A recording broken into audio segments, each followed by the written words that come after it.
कहने को तो हम मानव हैं, कहने को तो हम मनुष्य हैं, और उस मनुष्य होने के साथ साथ हम में रचना का उत्तम प्रकल्प है। हम रचित संसार में निहित समदृष्टि के भाव को जानते हैं। क्या आपको पता है कि मनुष्य के कर्म क्या होते हैं? क्या आपको पता है कि मनुष्य की धारणाएं किस प्रकार की होती हैं? क्या आपको पता है कि मनुष्य का मुमुक्षुत्व क्या होता है? क्या आपको पता है कि मनुष्य का वास्तविक स्वरूप क्या होता है?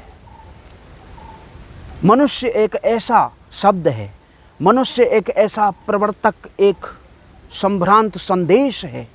मनुष्य एक ऐसी काया है जिस मनुष्य के चलते पूरा विश्व सृजन करता है। भगवान ने 84 लाख योनियों को प्रकट किया। 84 लाख योनियां बनाने के बावजूद भी जब उन्हें वास्तविक प्रसन्नता नहीं हुई, वास्तविक बोध नहीं हुआ, तो उन्होंने मनुष्य रूपी सांचा बनाया और उसमें मनुष्य रूपी शरीर पंचतत्व से भर दिया। और उस संदेश वाहक मनुष्य में बुद्धि, विवेक, धर्म, निष्ठा, कर्म, सभी प्रकार की जो तत्वनिष्ठ बोध की विधियां थीं वो सब प्रकट की और मनुष्य को पृथ्वी लोक पर भेज दिया कि जाओ तुम सृजन करो जाके, जाओ तुम आनंद लो जाके, जाओ तुम भक्ति निष्ठ बन जाओ जाके, जाओ तुम आनंद विभोर करने के लिए तुम्हारा जन्म हुआ है। वास्तविकता में स्वरूप हमारा मनुष्य का यही है। हम मनुष्य बन जाते हैं और मुझे लगता है कि प्रत्येक मनुष्य को ये जानना चाहिए हम आए क्यों हैं, हमारा यहाँ जन्म क्यों हुआ, हमारा अवतरण क्यों हुआ है, हम किस लिए आए हैं, हमें संदेश कौन सा देना है, हमें अपने मनुष्य जाति का किस प्रकार से संदेश वाहक बनना है। पशु पक्षी ये सब हमारे उपजाए हुए दानों को खा करके अपने जीवन को यापन करते हैं। मनुष्य तो करते ही करते हैं। केवल एक शेर को छोड़ करके, शेर को आवश्यकता नहीं है मनुष्य के बनाए हुए दाने पानी की, क्योंकि उसे पानी भी मिलता है, उसे जानवर में जंगल में विचरण करने वाले जानवर भी मिल जाते हैं उधर भरने के लिए। वही शेर है, इसका नाम शेर दिया गया। लेकिन मनुष्य एक इतना बड़ा सवा शेर है कि वो पशु पक्षी मनुष्य प्रजाति में कीट पतंगे इन सबको जीवन देने के लिए बनाया गया। किसने बनाया? उस परमात्मा ने। किसने बनाया? जो संचालन कर रहा है पूरी पृथ्वी का, जो संचालन कर रहा है समस्त प्रकृति का, उसने हमें बना करके भेज दिया।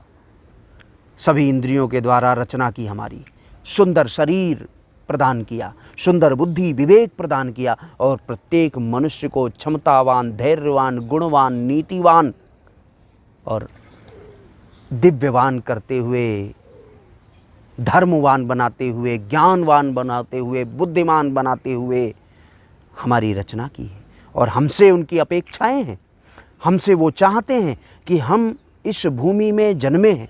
इस भूमि में जन्मने के बाद में जो हमने बुद्धि विवेक का प्रयोग किया है, करते तो सब कुछ परमात्मा है, करवाते भी सब कुछ परमात्मा है, लेकिन उन्होंने नित्य बोधत्वम क्रियायत्वम कर्मवेत्तम तो संकल्पितम बताया गया कि संकल्प लेने वाला व्यक्ति संकल्प जो लेकर के कार्य करता है, जो संकल्प से निहित होकर के कार्य करता है, जो संकल्प में दृष्टिगत होकर के कार्य करता है, वो इतिहास रचता है, वो भूगोल बना देता है और उस धारणा में, उस दृष्टि में वो मनुष्य वास्तविकता में संभ्रांत व्यक्तियों में गिना जाता है, आदरणीय जनों में गिना जाता है, सज्जनों में गिना जाता है। इसलिए मैं कहता हूँ वास्तविक धारणा मनुष्य की क्या होती है, इसे पहचानने की आज सबसे अधिक आवश्यकता है देश को, समाज को, राष्ट्र को, पूरे विश्व को, जिससे कि हम अपनी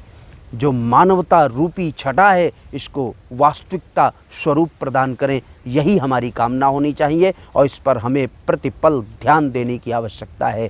जय मां गंगे।